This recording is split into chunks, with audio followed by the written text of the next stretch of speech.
What I'm going to talk about in this video is the tools that we have at our disposal in order to have other people or other things act on our behalf when either we don't want to or we're not in a position to act on our behalf.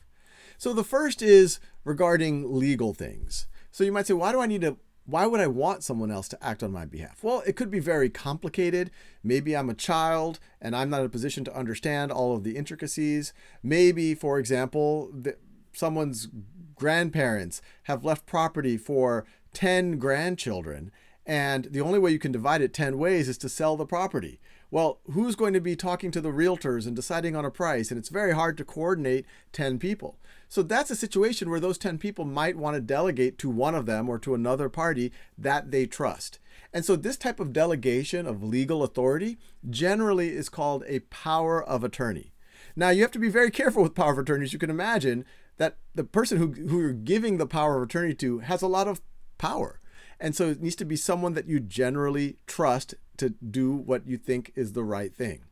Now, there's several types of power of attorney. There's general power of attorney. This is where you're allowing them to do a broad set of tasks, especially legal tasks on your behalf.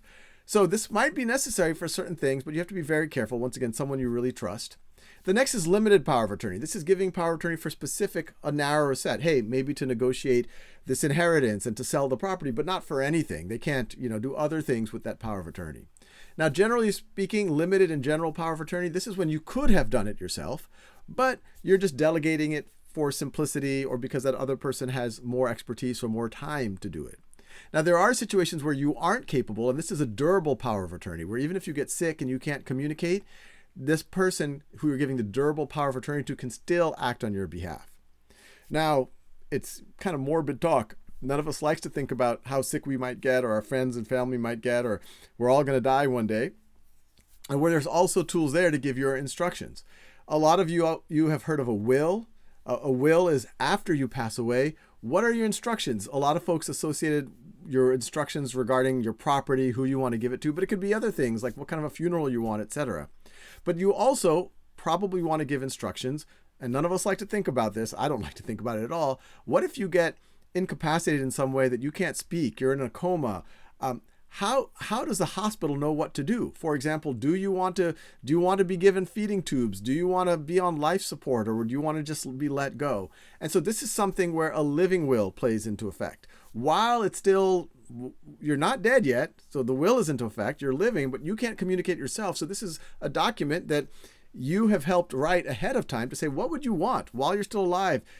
And maybe you're going to pass away soon. Can your organs be used in a certain way? Do you want them to keep you on life support, et cetera, et cetera? Now, oftentimes you want to do a combination of that and appoint someone who you trust to have your best interest in mind. And that's where a medical directive or an advance directive is good. It's kind of a combination of a living will and also giving someone some power.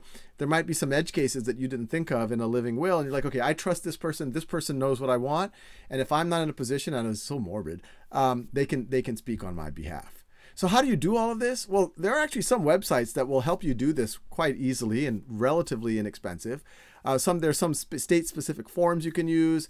And then if you have a little bit more complicated, a lot of assets, lawyer is always an option. That tends to be the more expensive option. But that's how you would go about creating these types of documents. And none of us like to think about them, but it is a good idea to plan ahead. It makes everyone's life easier if and when, heaven forbid, these situations arise.